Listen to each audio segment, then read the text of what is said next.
Hello and welcome. This is Plato's English, and in this video we'll be discussing the downfall of the Great Gatsby.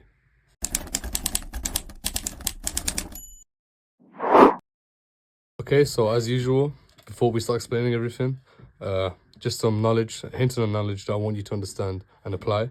So, what is a downfall? This is Aristotle's idea of hamartia. So he coined it as the minor error in judgment or weakness in a character that ultimately leads to a downfall. You don't need to memorize this, but you need to really understand the importance of it, okay? And hamartia, the name, it's borrowed from the act of archery, and it's this idea of being a missed short. So Aristotle takes a metaphorical sense and applies it to a hero. And so what are the attributes of this hamartia, and how does it affect the fame of a tragic hero? That's what I really want you to keep in the back of your mind when interpreting how Gatsby acts and his eventual downfall. Okay, why does Gatsby have a downfall? One interpretation is perhaps that his belief in new love, where he romanticizes love, is a predicate to his downfall. We understand that he doesn't really understand this concept of old money America. So for example, if we take Tom and Nick and also Daisy as characters, we understand that they perhaps belong to this old money America. And so what this means is that they are portrayed with archaic doctrines. They marry out of necessity, whereas Gatsby truly believes that marriage is to do with love. Whereas, as we know, the bourgeoisie really wants to subscribe to this aristocratic doctrine of marrying for wealth's sake and prolonging this marriage. So Gatsby fails to understand this, and so he thinks marriage is a beautiful thing where two people can fulfill their most pinnacle form of love, where in reality, in this 1920s society, this is not true. And some evidence that I have to kind of reinforce this understanding, right, is in chapter 4, the bridal dinner. I want you to familiar yourself with this bridal dinner because it shows how a character can be so emotional and yet so emotionally suppressing to succumb to their societal understanding. So Daisy essentially rejects Tom, right?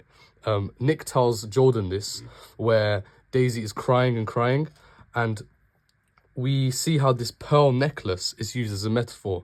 So Daisy realizes that she doesn't want to marry Tom, so she cries and cries. But 30 minutes later, after being pampered by Jordan, who tells her everything is going to be okay, the pearls are back around her neck. So she accepts that she must marry Tom, even though her heart or something deeper, something metaphysical is telling her, no, don't marry Tom. And what we can understand by this is that this thus acts as an anchor to the relationships in the novel, because Gatsby falsely doesn't understand this. He still wants to marry Daisy, even though he's not part of that aristocratic structure. So what we can say is that there's this very deep and perhaps sickening understanding in society that the only relationships that truly work are those of the same social status. And because Gatsby is not part of this status, he cannot truly attain Daisy, and thus he has this downfall. He has this human paradox, which he tries to attain something that he cannot ever attain.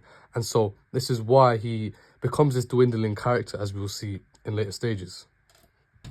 All right, so adding on to Gatsby's downfall, we can interpret his downfall as him becoming this disillusioned character.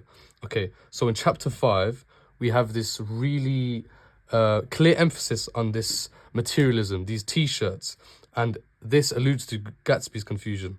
So one instance is that Gatsby, he began throwing the shirts, with many colored disarray.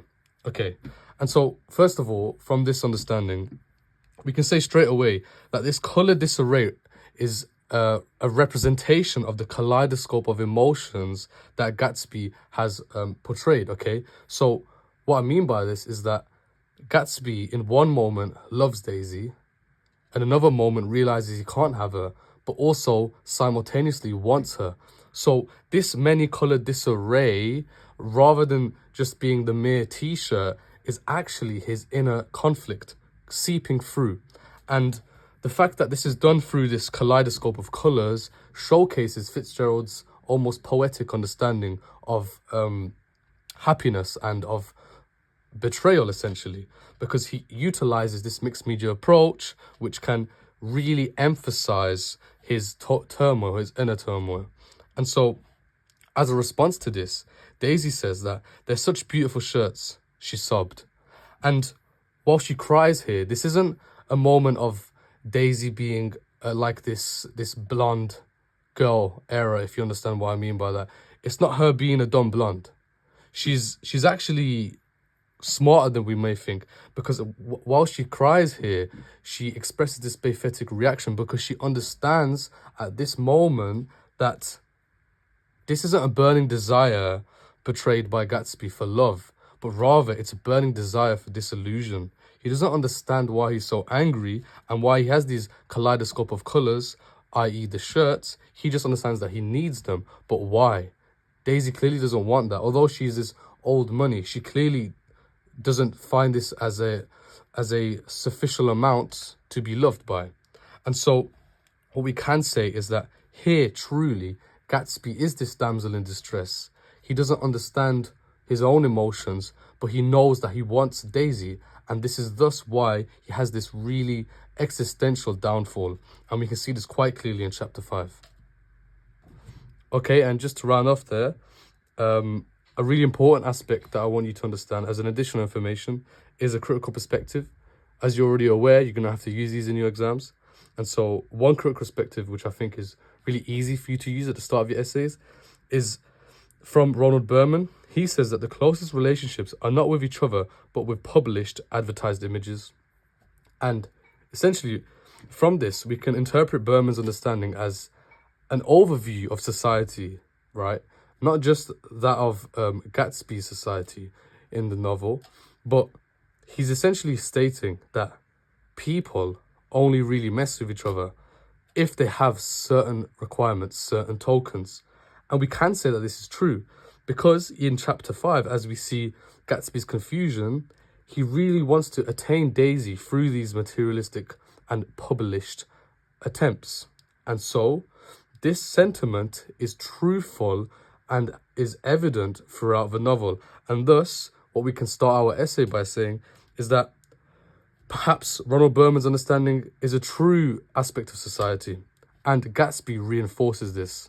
Or perhaps you'd like to take a different approach, which is also why I've given this, because you can actually argue that the closest relationships are not with published and advertised images, but rather with a deeper emotional state.